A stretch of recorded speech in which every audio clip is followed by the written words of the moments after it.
So, there's a new AI that's just emerged in India, and get this, it speaks the nation's many languages, it's built on homegrown tech, and it's already being integrated into the government. It's called Sarvam AI. And today, we're going to break down exactly what it is, why it's such a huge leap for India's tech independence, and, how it could literally change the lives of over 1 billion people. So, you might be asking yourself, why does a country with a huge tech scene like India even need its own AI? Well, think about it like this. Can a model trained mostly on English text from the internet really get the vibe of a conversation that switches back and forth between Hindi and English? Or really understand the fine print in a government document written in Tamil? Probably not. And that gap right there is exactly why Sarvam AI exists. Okay, so let's dive right into their core mission. But to really get what Sarvam is building, we first have to wrap our heads around this really big idea that's shaping both tech and politics right now. And that idea is sovereign AI. So what is sovereign AI?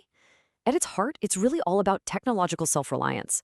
I mean, think about it. A country would never want its power grid, its critical infrastructure, to be totally controlled by someone else, right? Well, the exact same logic applies to AI. It's all about a nation building and controlling the intelligence that's going to power its future, making sure it actually serves its own citizens and lines up with its own values. And this right here is where Sarvam AI enters the picture.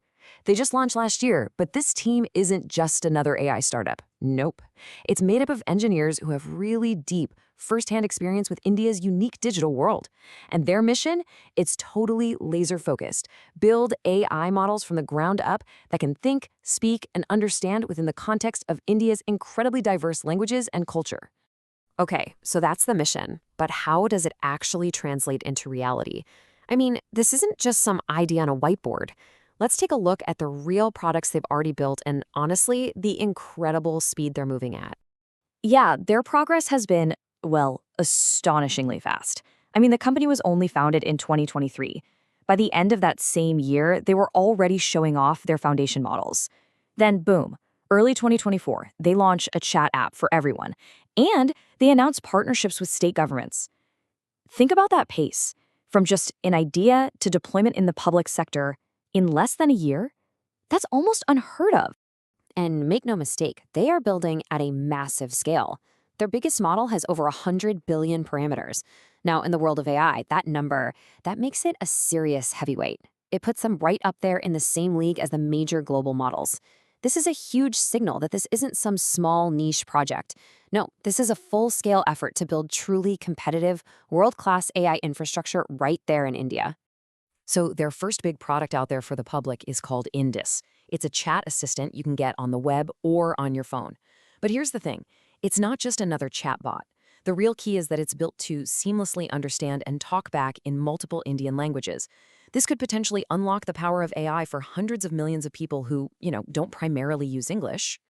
So, the engine that's powering all of this, that's their Vikram family of models. The best way to think of these is like a set of specialized tools. You've got the big, powerful models for handling really complex stuff. And then you've got smaller, super efficient models that companies can fine-tune for specific jobs, like customer service bots or analyzing business data. But they aren't stopping at just software. Get this, with a product called Kazay, they've announced they're getting into hardware, specifically AI-powered smart glasses. This is a huge strategic move. It really shows they don't just want to create the brain of the AI, but also the physical devices that bring that AI into our everyday lives. And it's all being designed from the start with India's multilingual world in mind. Okay, so the elephant in the room. With all these global tech giants pouring billions and billions into AI, how can a new company even hope to compete? What makes Sarvam's strategy actually different? Let's break down their unique playbook. Their whole strategy really boils down to three key things. First is what they call a sovereign design philosophy. Second is a relentless, and I mean relentless, focus on being multilingual from day one. And third, a commitment to something they call frugal R&D. So let's unpack what each of those actually means. And this table really lays out the difference, doesn't it? On one hand, you have global AI that's trained on, well, the whole internet, which is mostly English. Sarvam, on the other hand, is focusing on data sets specific to India. Instead of just relying on foreign cloud services, they're partnering to build up local computing power. And that frugal R&D thing we mentioned, it's about using lean, high-impact expert teams, a total contrast to the massive, super expensive operations of the big guys. It's a fundamental shift away from a one-size-fits-all approach to a design that's truly built for India's specific needs. All right, so we've looked at the tech and the strategy, but let's get to the so what of it all. What does this actually mean for regular people, for businesses, and for the country as a whole? Let's explore the real-world impact this new AI blueprint could have. The goal here isn't just about building cool tech for the sake of it.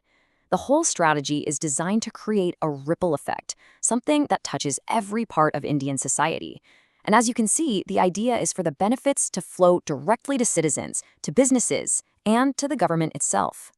And here's what that actually looks like in practice. For you, as a citizen, it could mean finally being able to use a government service in your own native language. For a small business owner, maybe it's an affordable customer support tool that actually understands local dialects and even slang. And for the government, it's a promise of delivering public services way more efficiently to way more people. But the vision here is even bigger than just India's borders. First off, by building this capability at home, India becomes less dependent on foreign tech. That's huge. Second, it can create unique services it can export to the global Indian community.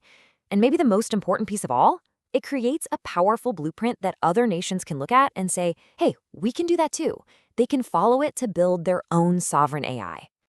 Of course, a mission this ambitious, it's never going to be easy. So, to get the full picture, we have to be realistic about the major risks and challenges that are definitely waiting for Sarvam, and really for India's entire AI journey.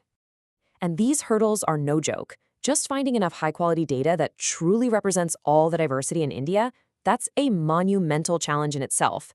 Then there's the cost. Building and running these massive systems is incredibly expensive. You've also got that tricky balancing act between government use and protecting citizen privacy. And oh yeah, they're going head-to-head with some of the biggest, richest companies on the planet. So what should we all be watching for next? Well, definitely pay attention to how this tech gets rolled out by state governments. Keep an eye on how many people are actually downloading and using the Indus app. And for sure, watch for the official launch of the K smart glasses and see what people think. These are the real-world tests that'll tell us just how much of an impact Sarvam is actually making. And all of this leaves us with one last really fascinating question. If Sarvam actually pulls this off, they won't have just built a better AI for India. They will have created a powerful new blueprint for how other nations can forge their own technological futures in this new age of AI. And for that reason, you can be sure the rest of the world will be watching very, very closely.